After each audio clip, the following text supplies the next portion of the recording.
You Are Special by Max Lucado. Illustrations by Sergio Martinez.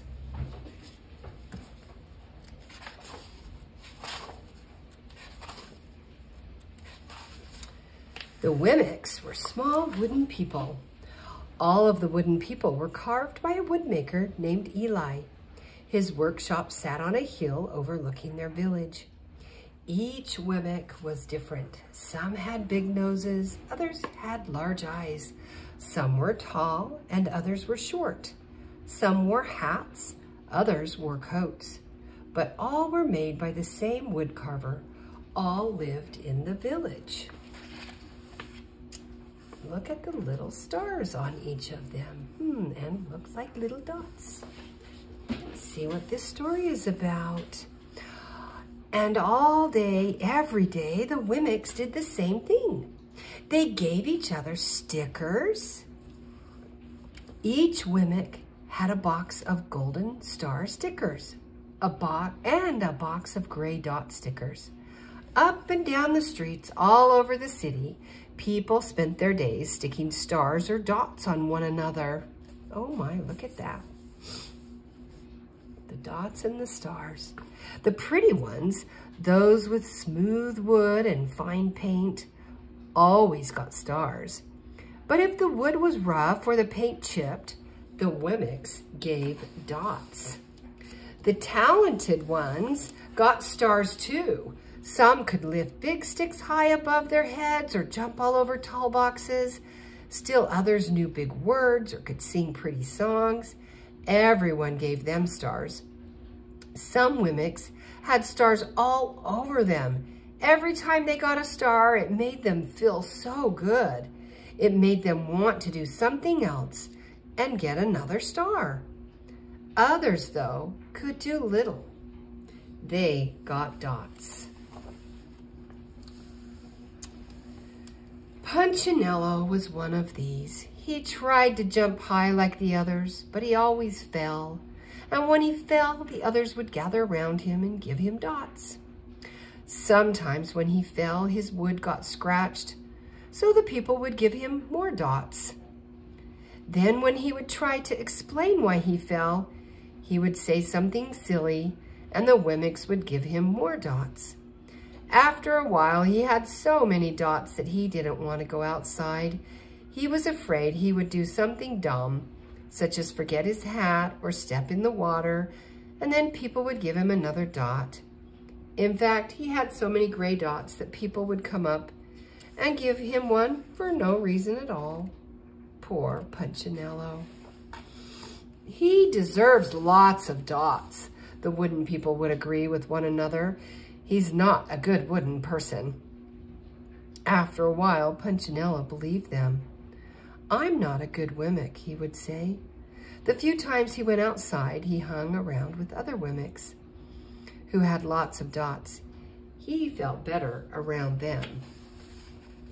One day, he met a Wemmick who, unlike any he'd ever met, she had no dots or stars. She was just wooden. Her name was Lucia. It wasn't that people didn't try to give her stickers. It's just that the stickers didn't stick. Some of the Wemmicks admired Lucia for having no dots, so they would run up and give her a star, but it would fall off. Others would look down on her for having no stars, so they would give her a dot, but it wouldn't stay either. That's the way I want it to be, thought Punchinello. I don't want anyone's marks. So she asked the stickerless Wemmick how she did it. It's easy, Lucia replied. Every day I go to see Eli.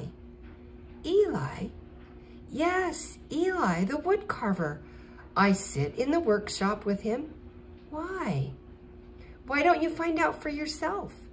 Go up the hill, he's there. And with that, the Wemmick who had no stickers turned and skipped away. But will he want to see me? Punchinello cried out. Lucia didn't hear. So Punchinello went home. He sat near a window and watched the wooden people as they scurried around giving each other stars and dots. It's not right, he muttered to himself. And he decided to go see Eli. He walked up the narrow path to the top of the hill and stepped into the big shop. His wooden eyes widened at the size of everything. The stool was as tall as he was. There he is, and there's the desk.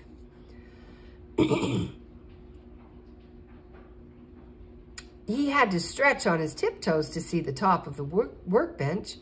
A hammer was as long as his arm. Punchinello swallowed hard. I'm not staying here. And he turned to leave. Then he heard his name. Punchinello. The voice was deep and strong. Punchinello stopped. Punchinello, how good to see you. Come and let me have a look at you. Punchinello turned slowly and looked at the large bearded craftsman. You know my name? The little Wemmick asked. Of course I do. I made you. Eli stooped down and picked him up and set him on the bench. The maker spoke thoughtfully as he looked at the gray dots. Looks like you've been given some bad marks. I didn't mean to, Eli. I really tried hard. Oh, you don't have to defend yourself to me, child. I don't care what the other Wemmicks think. You don't? No, and you shouldn't either. Who are they to give stars or dots? They're Wemmicks, just like you. What they think doesn't matter, Punchinello. All that matters is what I think, and I think you are pretty special. Punchinello laughed. Me special?